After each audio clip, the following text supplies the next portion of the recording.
O primeiro calçado que eu comprei foi já indo para os 14 anos de idade. Mas o senhor tinha chinelo? Nada, ficava descalço. Às vezes a gente fazia de couro de vaca lá, improvisava algum calçado lá para calçar, porque não tinha dinheiro para comprar. Conte-me a sua história. E hoje eu estou com uma pessoa muito especial. Para abrir esse quadro, fiz questão de começar contando a história do meu pai.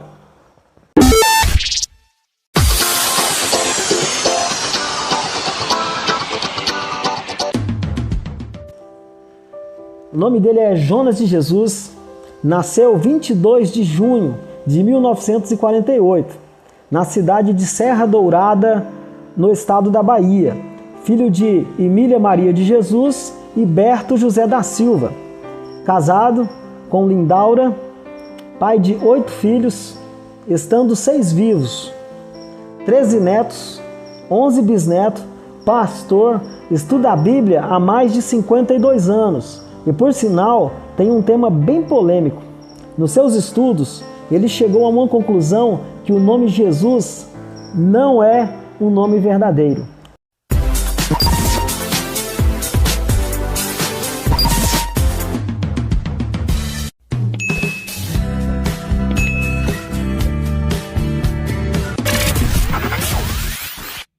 Vou começar falando dos meus 8 anos, mais ou menos, né?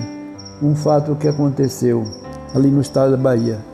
Eu, juntamente com o meu irmão mais velho, que é irmão por nome Ambrósio, 6 anos mais velho do que eu, e o irmão por nome Umbelina, apelidada de Bela. Mas eles trabalhando na lavoura, mais ou menos no mês de novembro, e o milho já estava mais ou menos com uns 15 centímetros de tamanho, e o sol estava muito aquecido, que os milhos estavam já enrolando a palha, com um jeito com que não estava suportando a caloria. Aí eu falei para minha irmã, Bela, falei, Bela, esse milho vai morrer, porque o sol está muito quente, a terra está muito seca. Se não chover, vai morrer. E aí, como faz?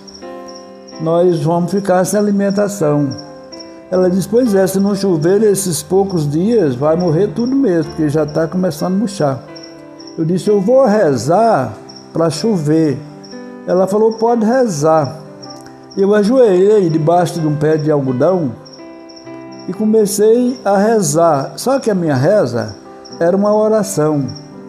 Na realidade, depois que eu fui me entender mais sobre rezar e orar, eu não fiz uma reza, eu orei.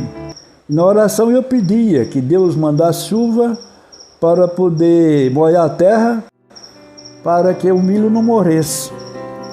E eu achei por bem colocar a boca no chão, uma coisa que eu nunca tinha feito e jamais sabia que alguém poderia ter feito isso. Pôr a boca no chão. Eu pus a boca no chão. Eu achei que não estava bom só com a boca no chão.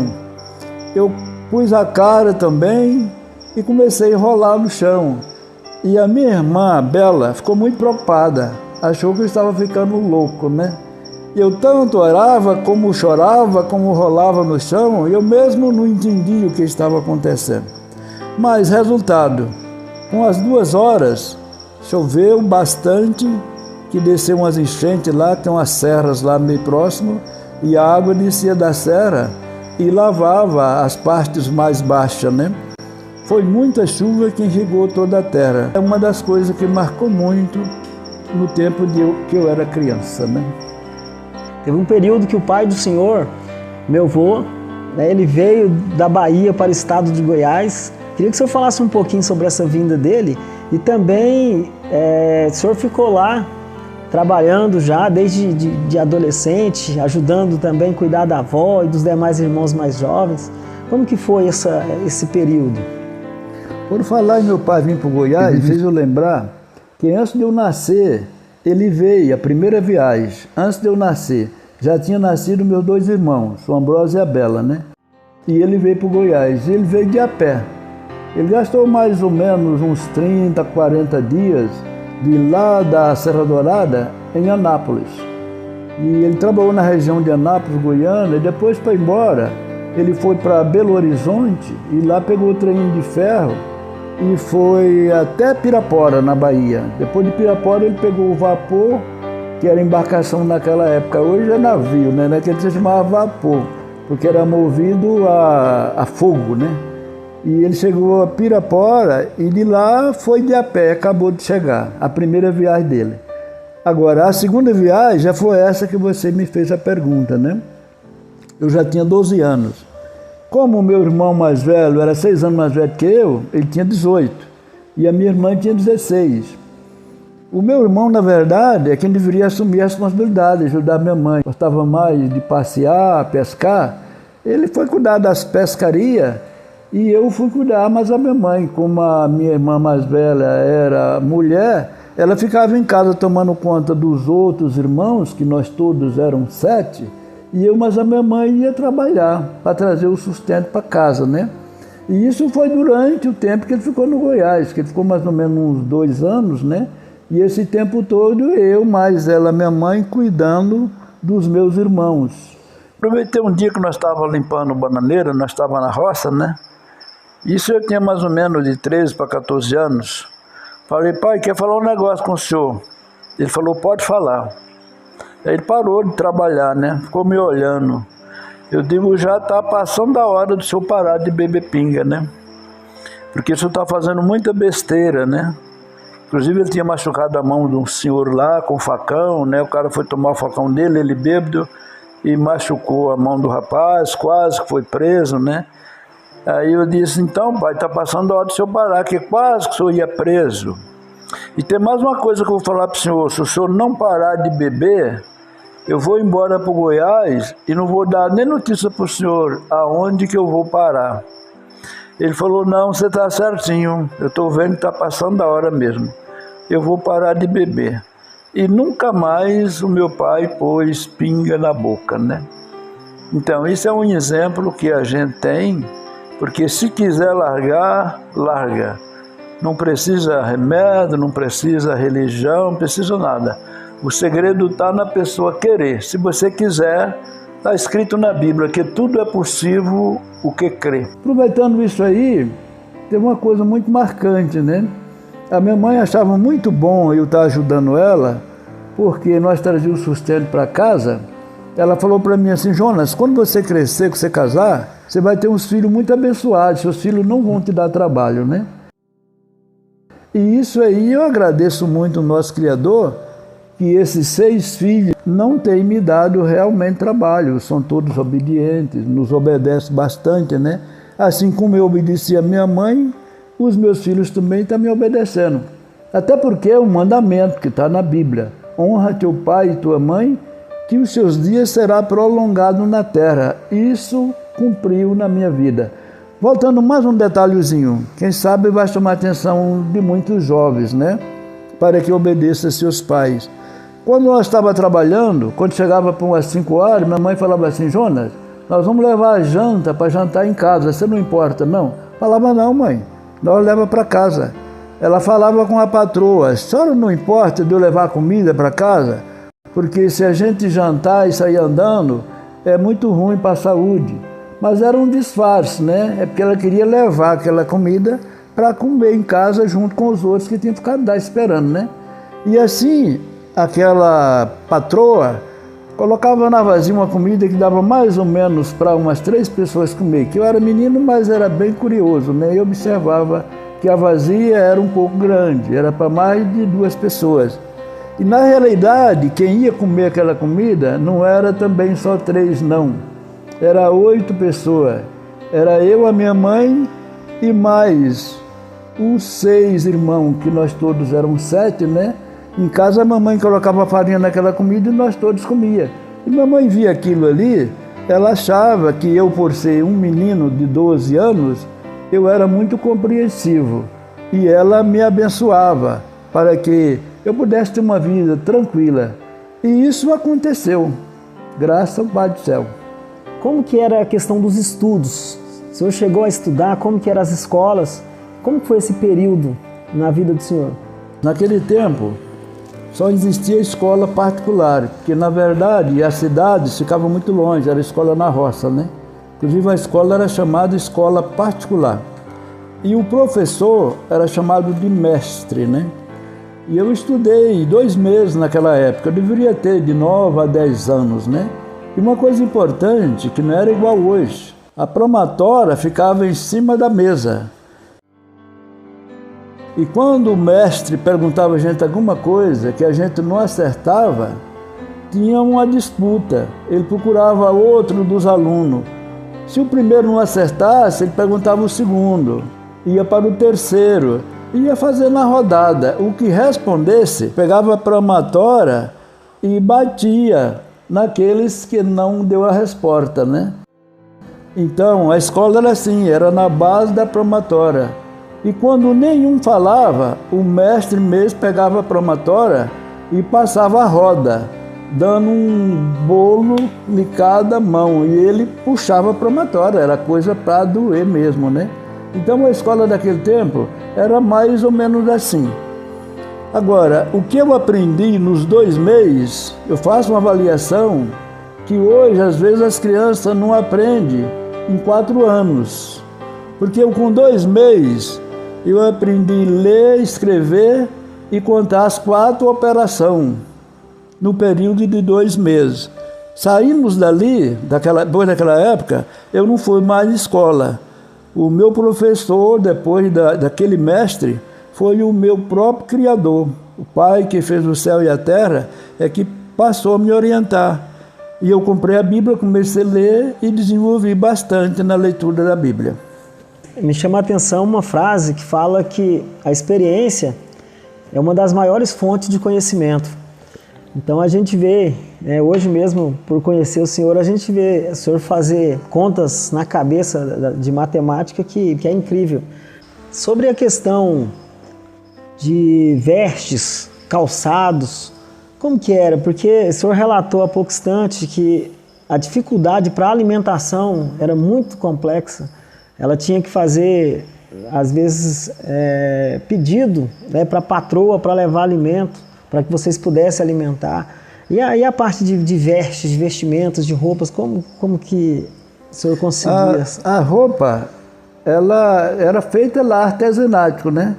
Ela fiava, pegava o algodão e fazia ele virar linha, transformava em linha. Digamos que é as indústrias de hoje, né? No caso, a Emília mesmo, que seja a minha avó, ela mesma fazia. Isso, nós plantávamos o algodão, colhia o algodão, e ela pegava, tinha uma maquinazinha lá, artesanal, chamada escoroçador, que era para escoroçar o algodão, que fala descaroçar, falava escoroçador, né? Mas era para descaroçar o algodão, tirar a lã do algodão. Tinha aquela maquininha lá que tirava a lã do algodão. Depois ela pegava um cordão, amarrava lá em um pau, e com aquele cordão ela batia, ficava parecendo aquele álcool dos índios jogar flecha, né? Então, com aquele álcool ela batia o algodão para poder dar o ponto certinho. Depois ela fiava na roda. Tem essas rodas por aí ainda, né? Tem alguns lugares que tem essas rodas. Ela fiava a linha e depois entregava para a tecedeira. E a tecedeira ia tecer o tecido. Aí tecia o pano e as costureiras faziam roupa para a gente vestir. Era calça, camisa de algodão. Eu vim vestir uma roupa fina comprada nas lojas, eu já estava indo para os 14 anos, que ela deu um porco para mim e eu engordei esse porco, plantei o milho e engordei o porco, mas a minha irmã Bela, e nós vendeu o porco. Naquele tempo nós vendeu por 3.000 réis, era falado mil-réis, mas era 3.000 réis, nós vendeu. Aí ficou para mim 1.500 réis e para minha irmã também 1.500 réis. Aí eu fui na cidade para comprar roupa. E naquela viagem, a única roupa que eu tinha, eu fui com ela vestido.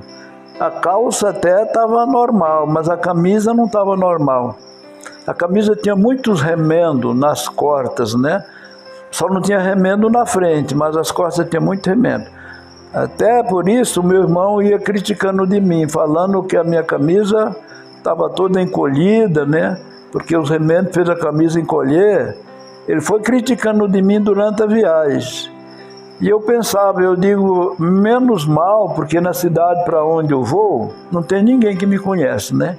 Se tivesse alguém que me conhecia, eu poderia ficar com vergonha, mas ninguém me conhece, eu posso ficar mais tranquilo, né?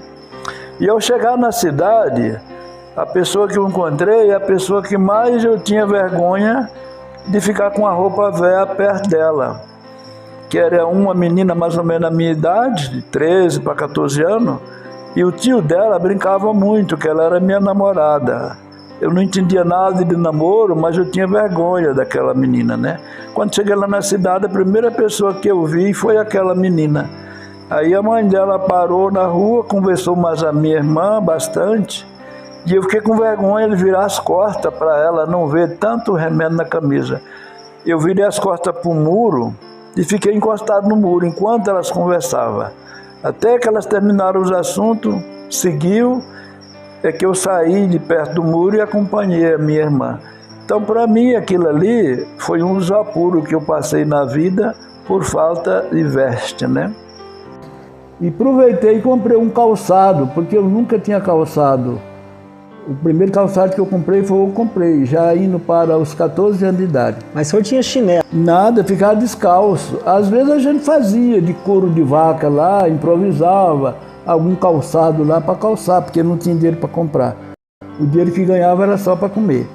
E assim a gente ia improvisando. Agora o calçado mesmo, feito nas fábricas, a primeira vez que eu pus no pé foi o mês que comprei. Para mim foi uma festa, foi a mesma coisa de entrar numa Hilux sendo da gente mesmo, né? É uma emoção muito grande. O primeiro calçado que eu calcei. E o dinheiro que eu ganhei foi só para comprar roupa, que eu tinha muita carência de roupa. Eu comprei 2 malas e enchi as 2 malas de roupa. Então, chegando lá na Bahia, eu fiz um desafio, né?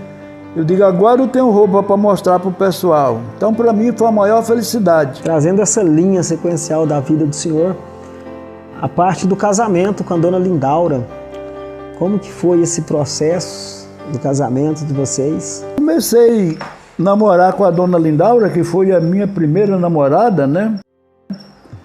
E namoramos mais ou menos uns 8 meses e casamos. E após o nosso casamento, eu vim embora para o Goiás e trouxe ela, né? Depois que o senhor chegou no Goiás com ela, como que foi a questão? Já envolveu a conversão? A gente veio de ônibus, de Formosa até Mineiros, só que de Goiânia para cá não tinha asfalto, era tudo estrada de chão. E chegando em Mineiros, a gente procurou um fazendeiro da região ali e trabalhei uns 11 meses. Quer dizer, a convenção já foi em Goiás, isso mas começou lá, porque lá antes que eu comprei a Bíblia. Antes de conhecer ela, no caso? Digamos assim, depois que eu conheci ela, eu comprei a Bíblia, né? Certo. Durante o nosso namoro, eu estava estudando a Bíblia e achando muito bom. A Bíblia me chamou muita atenção. Então, depois de casado, mais ou menos um mês de casado, eu sofri uma enfermidade, que na realidade até aí eu não sabia o que era doença. Eu já estava com 20 anos de idade e nunca tinha adoecido. Eu sofri uma enfermidade do lado da minha barriga, esse lado direito, mais ou menos assim, o tamanho de um fundo, de um prato, desses pratos que a gente usa para comer, era fofo. E eu batia, era muito fofo, não era igual o outro lado. E começou a me doer a cabeça e faltava o apetite para alimentar, não tinha vontade de comer. A minha mãe entendia muito de remédio da roça, né, de raiz, de chá, que ela era parteira na região. As crianças que nasciam lá, ela que fazia os partos das mulheres. Ela era analfabeta, não sabia ler nem escrever, mas ela entendia bem da medicina, da natureza, né? A Lindaura, minha mulher, falou para ela, tia Emília, o Jonas não está bem, não quer comer, só quer ficar deitado. A minha mãe foi lá, fez algum remédio para mim, mas para mim não valeu os remédios que ela fez não, continuei do mesmo jeito, né? Então já estava com 4 dias. Quando foi num sábado, para amanhecer domingo, depois da meia-noite, eu tive um sonho. Eu sonhei que uma criança chegou onde eu estava, que o quarto lá onde eu estava não tinha energia, que era na roça, e as teias eram toda preta, porque a cozinha era fogão a lenha, e o telhado fica preto. Para quem conhece o que é fogão a lenha, sabe do que eu estou falando, né? Então o telhado lá era bem preto, bem escuro. E aquela luz acendeu dentro do quarto, que clareou, ficou mais claro do que esse cenário aqui onde nós estamos. Ficou bem clarinho. E por cima de mim parou uma criança, mais ou menos com 5 meses de idade. Porque o que é que eu entendia? Eu entendia que criança é anjo. Até porque quando morria uma criancinha, nós falávamos morrer um anjinho. Isso era a forma que a gente entendia. É que anjo era criança, né? Só que esse anjo não tinha asa como as pessoas desenham. Era uma criança normal. E a criança me chamou pelo nome. Falou: Jonas, você é quase crente. Você já está orando, você já está guardando os mandamentos, mas você ainda não aceitou Jesus como seu Salvador. Isso o que a criança me falou. E continuou: você está enfermo. E a sua enfermidade, eu vou mostrar para você o que é. Cortou a minha barriga e me mostrou. Disse assim: a tua doença é verme. Colocou um aparelho de frente comigo, que é o aparelho aí que todos conhecem, de fazer ultrassom, que naquela época não existia. Aquele aparelho ficou mais ou menos uns 3 metros diante de mim, cortado na parede, como uma televisãozinha preto e branco. E eu vi dentro do aparelho minha parte interna. Eu vi os vermes andando um sobre o outro, mais ou menos um bolo, como fosse um novelo de linha. Até na época eu comparei aquilo como fosse um novelo de linha. Os vermes enrolando um no outro, né?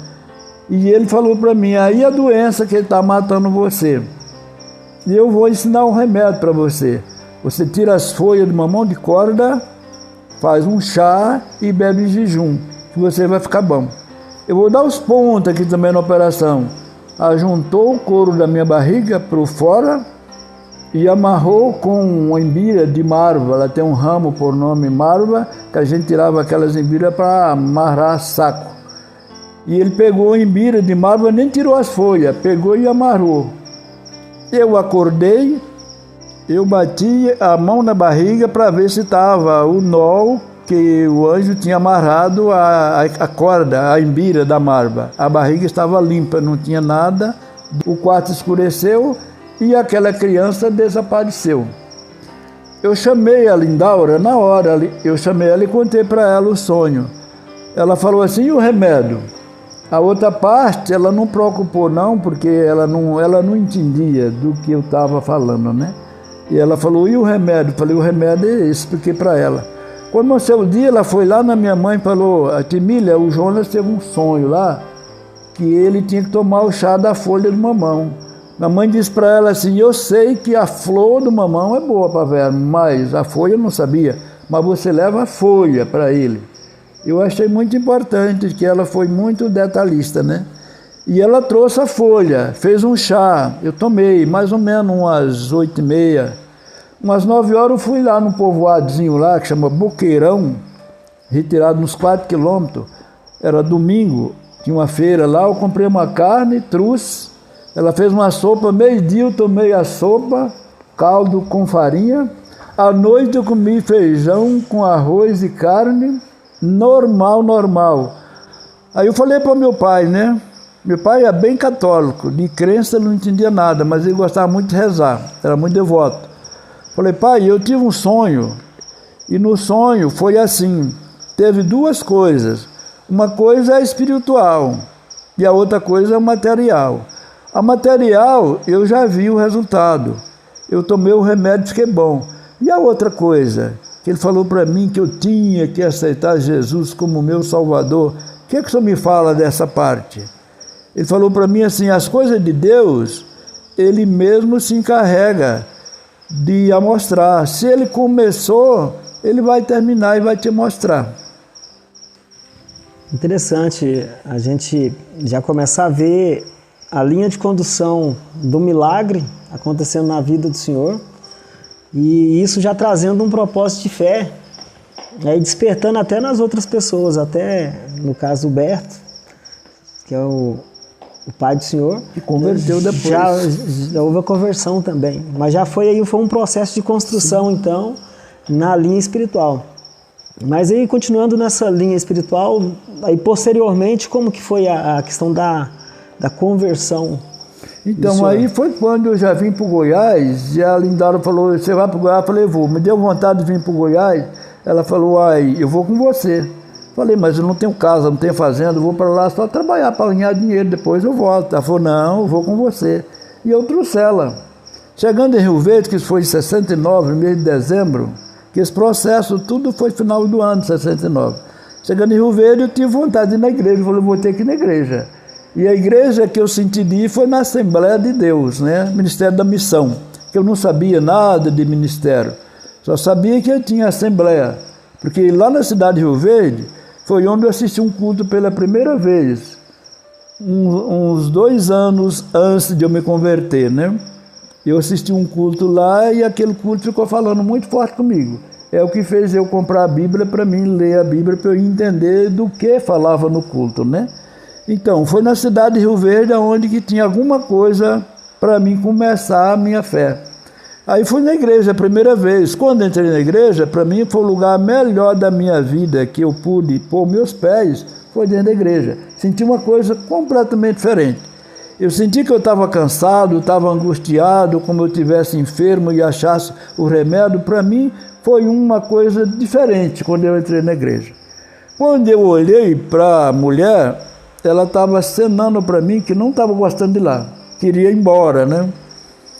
E eu achei que eu deveria ir embora, porque já mudou muito para mim, porque já não estava bom mais, eu sentindo bem e ela não sentindo bem, eu achei que eu deveria ir embora e depois voltar sozinho. Cheguei na portaria, falei com o porteiro, eu estou indo embora. Ele falou, não, o culto termina 9 horas, é 8h30. Eu falei, não, a mulher quer ir embora, eu vou levar ela. E levei ela. No outro dia eu voltei sozinho. Quando cheguei lá, senti bem de novo. Eu falei, que bom agora, não tem ninguém para me incomodar, né? Agora eu estou tranquilo, né? Então a dona Lindaura teve uma certa rejeição. Teve, inclusive ela não foi chamada junto comigo, não. Demorou um pouco para ela ir, porque cada uma pessoa tem a sua chamada, né? Certo. É a revelação. Eu entendi que não era a vez dela, né? O Criador estava falando comigo e não com ela, né? Então, no outro dia eu voltei sozinho, que era dia 25 de dezembro de um ano de 69. Quem for bom na matemática faz as contas aí, que acha quantos anos tem que eu converti o Evangelho, né? Já estava lendo a Bíblia, mais ou menos há quase um ano, né? Mas a convenção foi dia 25 de dezembro, no dia do Natal. Quando fizeram o apelo, quem quer ficar crente, vem aqui à frente ou levanta a mão, eu levantei a mão. Quando oraram por mim, eu olhei do lado, tinha um casal, o homem e a mulher, os dois chorando. E eu olhei neles assim e falei, que coisa boa. Eles agora, os dois, é crente, vão falar a mesma língua, nenhum vai perseguir o outro. E eu, como vai ser que a minha mulher ontem não quis, eu vim sozinho? Eu já comecei a sentir que eu ia ter uma dificuldade, né? Mas depois eu me conformei, que eu tinha levado ela no primeiro dia e ela não gostou, né? Mas eu conformei. Mas isso aí foi o meu primeiro passo. Depois daí eu fui para Brasília, lá em Brasília eu batizei, e a mulher não quis ainda não. Fui para a Bahia, já em 1970, quando chegou na Bahia, aliás, lá em Brasília nasceu nossa primeira filha, que no início dessa entrevista o Joninhas falou que eu sou pai de 8 filhos, na verdade a primeira filha nasceu em Brasília, em 1970, né? E quando chegou na Bahia, ela morreu com 5 meses. E a morte dela foi que fez a Lindaura se converter. Porque ela ficou muito desesperada, ela arrancava o cabelo com a unha, né? De desespero. E falava para mim, como eu vou ficar sem minha filha? Como que eu vou ver ela? Falei, ela não tinha pecado nenhum, certeza que ela está no céu. Agora você, cheio de pecado, como é que você vai ver ela, né? Eu preguei para ela, aproveitei a oportunidade e preguei para ela. Mas se eu ficar crente, eu vou ver ela. Eu falei, nem só crente, mas você tem que converter, né? Aí você vai ver ela, né? Foi como ela se converteu. E hoje, digamos assim, é mãe de mais 6 filhos, que os 6 tudo estão servindo o Pai do Céu. Inclusive tem cantor, tem pastor na família, né? Pregador, isso é uma benção. Agradeço muito o Pai do Céu por isso, né? Aproveita e fala o nome dos 8 filhos da ordem. Muito bem. Na ordem cronológica. Muito bem. A primeira filha era Roseni, com a letra R, né? Aí a segunda foi Rosângela. Aí a terceira, Rosália. A quarta, Rosélia. Aí veio para os homens. Primeiro homem eu já usei a letra O. Eu pus Osiel. O segundo eu pus Oséias. O terceiro eu pus Osimar. E o quarto, como eu sabia que era o último, que a mulher fez a operação, eu digo, eu vou pôr Jonas, que é o meu nome, porque vai ficar um Jonas. Provavelmente eu posso ir primeiro do que o Jonas, aí fica o Jonas filho, né? Essa foi a minha intenção, de pôr o nome de você, Jonas, para ficar um Jonas, para dar continuidade no que o Jonas pai estavam fazendo, né? Espero que não tenha decepcionado, né? Não, está tudo normal. Então tá bom. Que o Pai do Céu abençoe. Amém. Também teve a perca, né, do outro, o senhor falou o nome, é Osimar? Osimar. Houve também a perca de mais um filho. Osimar morreu com 2 anos e 9 meses. Morreu afogado numa caixa d'água. A caixa d'água tinha aproximadamente 40 centímetros de água. Foi lá na Serra Dourada. E na época eu era pastor lá de Serra Dourada, né? Até quero aproveitar a oportunidade e trazer um esclarecimento que muitas vezes não é nem da forma como as pessoas pensam, né?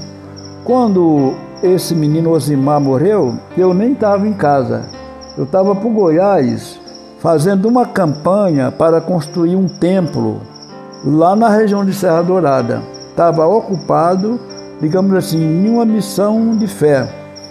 Cheguei em casa já no 4º dia e a Lindaura estava até sem alimentar ainda, desesperada. Aí passando poucos dias, uma senhora foi e me falou que um filho dela que caiu num poço lá na fazenda, o poço tinha aproximadamente uns 10 metros de profundidade, uma metade com água e outra metade seca. Ia passando uma pessoa lá na estrada, ela pediu socorro. O senhor desceu no poço, porque tem as calçadazinhas para descer. Ele desceu. Quando chegou na água, a criança estava com as mãos pregadas, seguro no barranco da cisterna, e os pés, a metade do corpo dentro d'água. E não afundou. Ela bateu na água, foi lá no fundo e subiu, pôs as mãos na parede do poço e ficou equilibrando. E ele desceu, colocou num balde e tirou. A mulher me contou essa história. Sobre a questão da profissão, o senhor trabalhou em Brasília. O período que eu fiquei em Brasília, de quase 1 ano, foi trabalhando em construção civil. E a obra que a gente trabalhava nela era construindo os prédios do Comando da Base Aérea no aeroporto militar. Brasília estava com 10 anos de idade, que, para quem não sabe da história de Brasília, Brasília foi inaugurada em 1960. E eu sonhei com João de Barro fazendo a casa. Aí falei para um mestre de obra lá, que era meu parente, ele falou, você vai ser pedreiro, que você sonhou com o João de Barro, né? Então, eu referi um pouquinho sobre sonho, e sonho tem uma base muito fundamental na nossa vida, né? Sonho é um aviso. Existem muitos sonhos que não tem nada a ver, mas existem os sonhos que é revelação, né? Para mim, eu baseio muito nos sonhos, porque a minha vida, até profissionalmente, estou acabando de falar para vocês que eu fui revelado em sonho, né? Então, sonhei com João de Barro. Eu não tive dificuldade para ser pedreiro. A construção civil, para mim, não tem mistério. Eu posso pegar qualquer tipo de obra, às vezes até que eu ainda não fiz, e eu recebo a orientação como faz, e no fim dá tudo certo, né? Então, vejo como um dom. Então, em 1970, eu aprendi trabalho de pedreiro. E fiz algumas obras, né? Inclusive, lá na Bahia, eu fiz um templo lá. O primeiro templo evangélico que surgiu na região, foi eu que fiz. Então, esse foi o começo, né? Agora, eu morei no São João da Aliança também, já sendo pastor. Isso foi do ano de 78 a 82. Lá também eu fiz uma obra que ficou bem marcada, né? Foi o prédio do Banco do Bradesco, para alguém que conhece São João da Aliança, né? O prédio do Banco do Bradesco lá foi construir. Comecei na fundação e entreguei na chave, né? Foi uma obra também de grande destaque na cidade. E construí mais algumas obras, né? Templo, né? Casas de residência. Então foi uma coisa que me ajudou muito, criar família, foi trabalhar de pedreiro. Para mim foi uma coisa que marcou bastante. Inclusive a prefeitura aqui de Santa Rita do Araguaia, quando eu mudei para cá, eu mudei em 86 para Santa Rita, né? Então 88 por aí, que estava construindo a prefeitura, quando chegou no serviço de reboco, que era para fazer as mastas de teto, os pedreiros aqui, não tinha pedreiro que fazia masta de teto, né? Como eu tinha uma experiência, teve um irmão de igreja que falou, o mestre de obra lá, que tinha um pedreiro na igreja, né? Então eu fui lá e peguei o serviço de reboco, quase todo o reboco da prefeitura aqui de Santa Rita, foi eu que fiz, né? Peguei uns pedreiros aqui da região e passei para eles as técnicas certinhas, eles muito inteligentes, não teve dificuldade, aprendeu e nós fez o serviço ali na prefeitura, que todo mundo conhece a prefeitura da cidade, que é um cartão de visita. Na cidade da Barra do Garças, teve um episódio que o senhor teve me relatando que eu acho que é interessante estar passando também para as pessoas que estão assistindo aí o Conte-me Sua História. Em 1974, um pastor contou um exemplo na igreja que marcou bastante para o senhor e eu creio que serve de reflexão para outras pessoas também.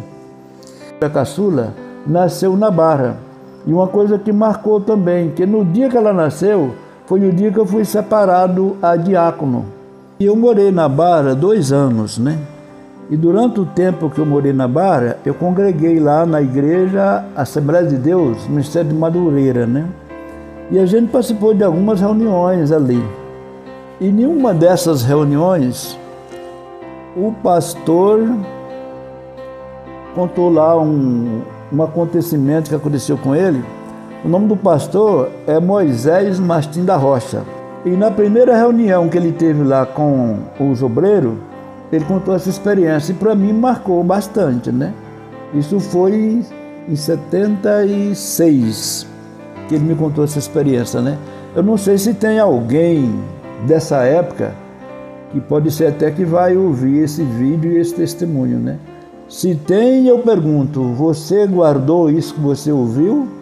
Porque eu guardei e está servindo para mim hoje, né?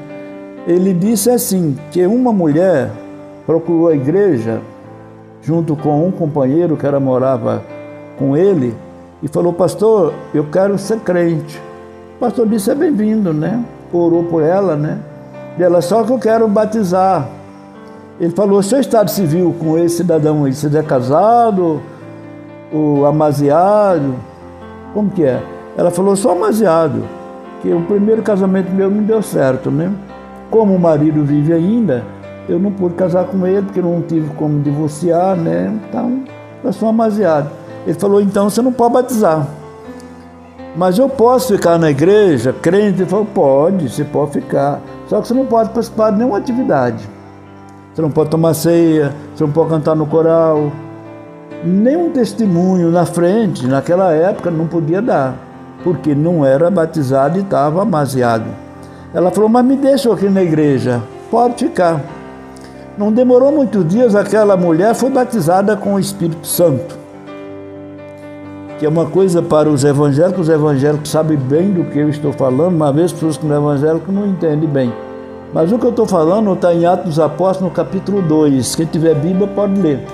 É o que aconteceu com aquela mulher. Ela recebeu um dom espiritual. O pastor ficou preocupado, falou, a mulher não é batizada e está recebendo o dom espiritual? Ele ficou muito preocupado.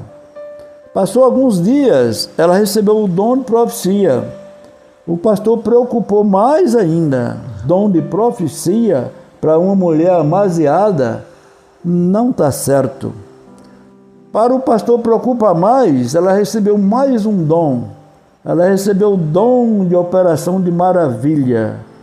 O pastor foi ficando cada vez mais preocupado. Disse, olha, batismo com o Espírito Santo, dom de profecia, dom de operação de maravilha. Não tem alguma coisa errada. O pastor entrou no quarto e orou. E fez uma prova da sua fé com o Criador. Ele falou, Senhor, eu vou orar com aquela irmã. O que ela tem, se for teu, eu quero que tu põe na boca dela 3 palavras. E ministrou as 3 palavras. Eu quero ouvir esta palavra, esta e esta. E foi orar com a irmã. Chegando lá, ele falou, irmã, pega a Bíblia, que nós vamos ler um salmo para nós orar. A irmã pegou a Bíblia e veio feliz, né? Leu o versículo e começou a oração. Ela já começou a falar línguas estranhas.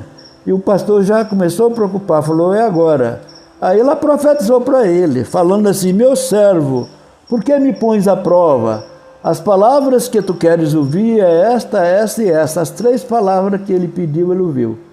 Ele disse que baixou a cabeça, começou a chorar e saiu calado, não falou nada para aquela irmã. Como que ia falar? Falou nada. O que ele falou para nós, obreiros, foi assim, irmãos, deixa Deus trabalhar. A obra que é para Ele fazer, Ele quem faz. Nós não pode querer entrar no trabalho que é para Ele falar. Para mim isso aí falou muito forte, porque na realidade eu sempre observei bem nas Escrituras que às vezes os homens querem mandar nas Escrituras, mandar no dono da obra. E nós somos servos. Servos faz o que os seus senhores mandam. É isso que o pastor entendeu, que a obra é do nosso Criador, então é Ele quem ministra ela ou administra ela da forma com que Ele quer. Os estudos que o senhor fez, o senhor chegou numa conclusão que o nome Jesus não é o nome verdadeiro, que deveria estar outro nome na Bíblia. Eu queria que o senhor relatasse em breves palavras, até porque eu sei que o senhor tem um canal e posteriormente, quem quiser acompanhar um pouco mais pode estar. Eu até vou deixar na descrição desse vídeo também o canal do Jonas. Ele criou um canal através dos estudos bíblicos para compartilhar com as pessoas conhecimento. E é muito interessante o canal dele, por sinal. Certo.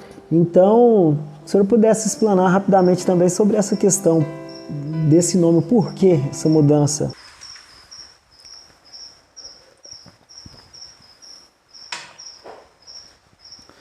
Pois é, a pergunta que você me fez, Jonas, sobre o nome Jesus, que não é o nome verdadeiro, eu quero dar uma resposta bem clara, com poucas palavras.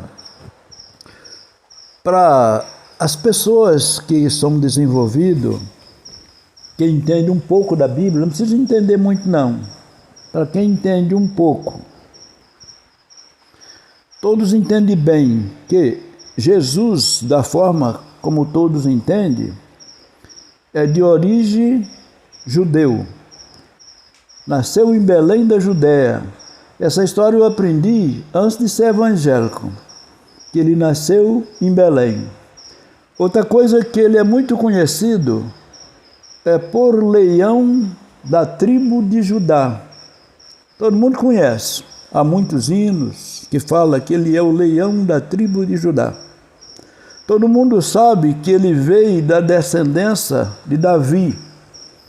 Todos conhecem a história. Da raiz de Jessé nascerá um renovo, e todos entendem que esse renovo é ele. Há um versículo da Bíblia que diz que ele veio para os seus não receberam. Então ficou bem claro que ele é judeu. E no alfabeto hebraico não existe a letra J. Se não existe a letra J, está bem claro que todos os nomes com letra J, o nome não está correto. Outra coisa, o nome Jesus é um nome brasileiro. Todo mundo sabe, tem muita gente aí por nome de Jesus. Inclusive a minha assinatura mesmo, é Jonas de Jesus.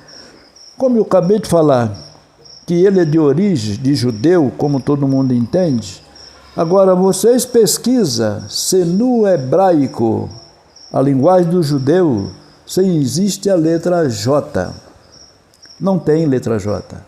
Então, se não tem letra J, todos os nomes que é com J, na realidade, o nome não está correto. Jerusalém.